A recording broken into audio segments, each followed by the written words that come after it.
Goeiemorgen. Welcome to another episode that includes all things rural, innovation, and living. Living and innovation is like part of our daily lives. I don't see them as separate. If you know, there's so many years of cooking with you, so that's an innovation.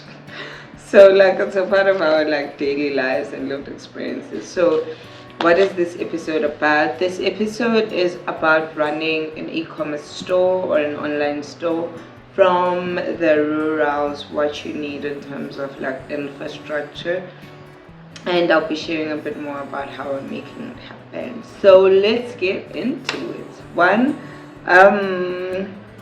besides the infrastructure aspect of like e-commerce and running any business, whether it's online or in person, whether it's in the rurals or the city, I think it's very important to be consistent with like self-improvement or education, especially if you don't have a team. And even if you do have a team, it's very important to include like education and self-improvement as part of like your like key performance indicators or KPIs, because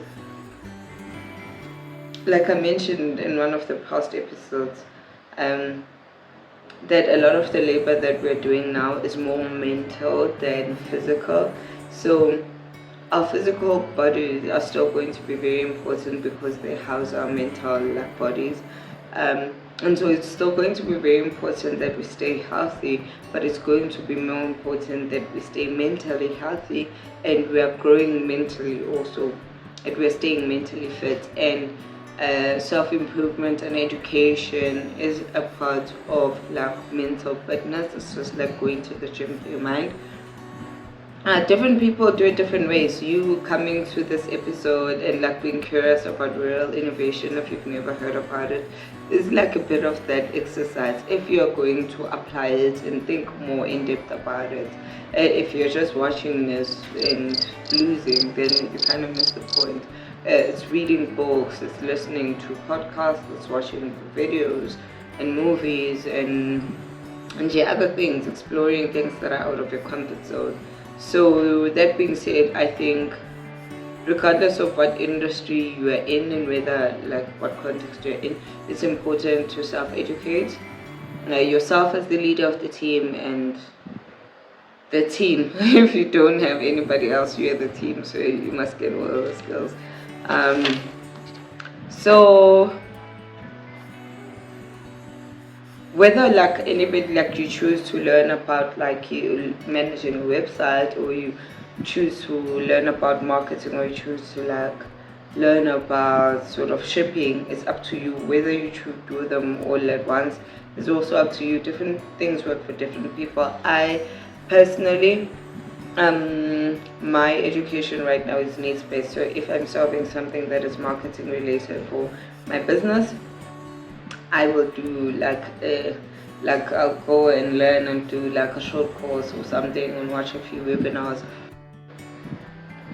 So whether it's like joining a webinar or watching a webinar that has happened, that's what I will do personally, and it will be about product creation, and about shipping, it will be about customer relations, it will be about operations. It can, like for me, it depends on like what I need at the time. I genuinely do need to be more organized about it. If I haven't said this before, I do acknowledge the fact that I do need to be more intentional about organized. Like my organized shouldn't just be organized chaos, it should actually be organized. But that's what works for me right now, and I'm not really ashamed of it. And then so the second aspect of it is, for me, I have an online store. I make and sell natural hair and skincare products for black and brown girls. Maybe I'll do another whole thing on that, but like when I started making, like when I started off, I was making hair care products. And the reason that I was making hair care products was because I couldn't afford hair care products. And then I made for my friends and my sisters. It's almost cliche. And then like I was like, oh my gosh, I'm so broke, let me actually start selling these things. And then I quit school and I thought this thing would support me, but actually it couldn't, because it wasn't a system.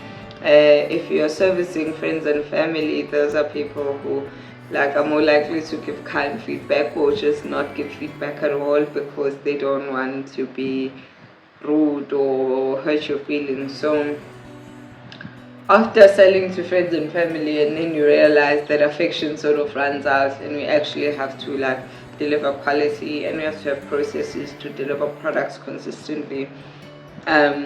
That feedback kind of disappears, and then you're sitting there and you're like, oh my gosh, why aren't people responding to me? But that is the time to then go inwards and then innovate again and come out and reshare. And reshare with your network or your audience or wherever you are.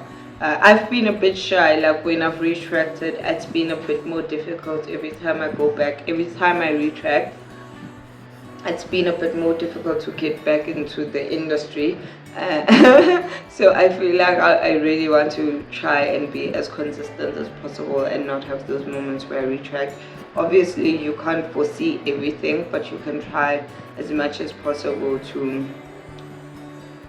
trend set instead of follow the trends. Instead of being reactive, you can try and be a trendsetter in your space. So I realized that was a core for me. It's something that I have to do, and that's what I've been doing for 2 years. SLQ has kind of been quiet, and now we're trying to come back into the space. I've even got the confidence to to do a YouTube channel now, or a podcast, but also it's still challenging. I wouldn't say I'm still there aren't things that are going to be kinks in the future that I'll still work through, but there are stuff that I'll still work through. So what are some of the lessons that I've learned along the way? One is that it's incredibly important to have alternative suppliers. So for me, the things that I source are raw materials like waxes, butters, oils, that kind of thing.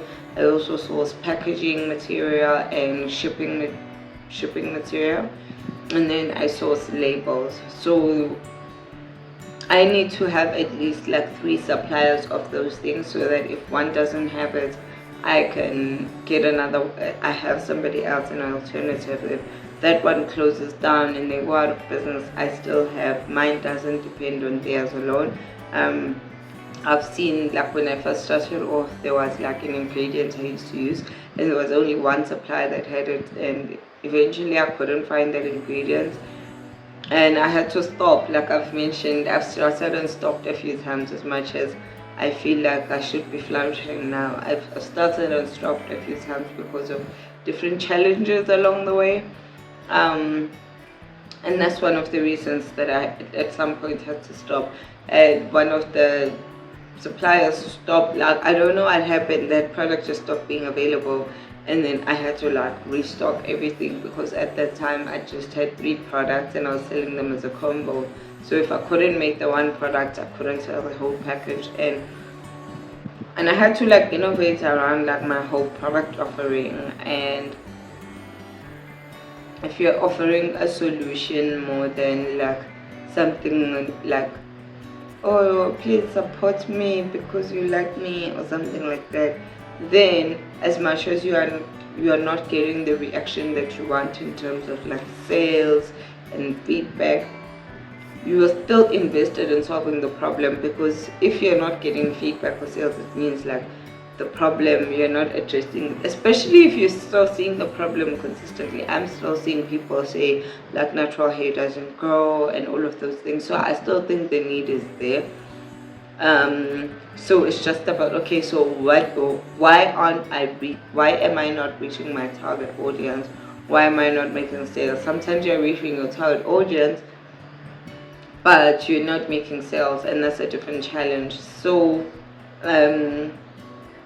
you consistently have to be problem solving anyway, but having multiple suppliers of the products or service that you need to successfully deliver to your customers, and then also for me, I have like online alternatives. So I live in Richmond, so Maritzburg is the closest city, if you can call Maritzburg a city. And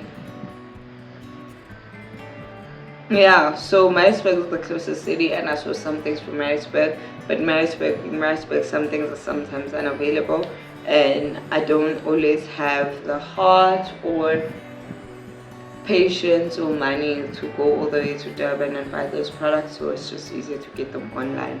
And I have put in place systems for me to be able to receive products and orders from online, even though I'm in the rurals. What else? And like, just because you have a product doesn't mean that people will come. That's something I learned like once I got into it, and it was a bit hard to learn and recognize that just because you have a product doesn't mean that people will come. You could have the best product in the world. If you don't talk about it and you don't share it, the people won't know. Even if you're sharing about it, but how you're sharing about it isn't aligned with the needs and language used by your target audience, then you are going to be unsuccessful and think you have a shitty product, but you don't have a shitty product. You just don't have the right methods and means of communicating with them. What is the other thing that I have? So I like with stuff like labels and printables, consumables like that. Obviously I can't make my own bottles right now. Hopefully I can in the future. So I buy bottles, but with stuff like labels, there's portable equipment that you can use to print your own labels if you want and make it a bit cheaper for yourself in the long run. I'm still working on having like a water resistant printer myself, so I'm still sourcing my printing outside. There was a time when I was printing my own labels, but they were not waterproof. So if you have an application that doesn't need waterproof labels, stay tuned. I'll probably have a video on that at sometime in the future. And then, like I mentioned, I have a website, which is the platform where I make the sales. As much as sales can also be facilitated on social platforms like WhatsApp, Instagram, where you can share your banking details and the person can place the order by messaging you. The system is just more efficient when you can collect everything. The messages are in one place, the processes are in one place, and a website allows that, where somebody can order and pay and you just are responsible for just like sending it to them. You don't have to send them the banking details, confirm that they've sent the banking details and all of that. And then to ship my products, so I make products and I don't offer a service. Maybe people offer a service will be able to share. I'll have a guest who can share services from the rurals, but for me, I sell products. Initially, when I started off, I was shipping things through the post. It was hard. Things used to take months to arrive. Wow. I think there are some products that still haven't arrived. And then later on, I started using Budo, but I had challenges with that because like Budo offices aren't everywhere, and Budo cars don't really go everywhere, and even if they did go everywhere, I don't really have a physical address here, so I'd have to send them a pin, and that adds an extra challenge. This is gravel. Most people who value their cars don't want to come here, so it's just easier for me to receive things in town. That was one of the challenges that I went through also initially. I didn't have a Budo and I didn't have like people in town, a community in town for people to receive stuff for me. So like I'd add a PO box and people, the courier person would be like, I can't leave it at a PO box, you have to make another option, and then they take it back, and it was a bit horrid. So yeah, now I've got like people who've got a shop in town or something like that where they can drop off my stuff and I can pick them up, or somebody who works in town who can hold your stuff for you, and then they can bring them with you when they come home. They bring it with them when they come home, or you can go into town and pick it up. Yeah, so like those are some of the ways that I've been able to like run my online store from the rurals. I think I will go into like a different episode and talk about how payment systems or e-finance, I'm not sure what they're called, fintech, yes, fintech solutions like Yoko and SnapScan and Ikoka, how those innovations have like absolutely transformed, how they have a potential to absolutely transform trade and economic participation people in the rural context. So thank you for watching this far. If you got this far, I'm really hoping you have subscribed and that this wasn't enough, like too much rambling to get you like scared and running away from the rurals. Yeah, see you in the next one, and goodbye.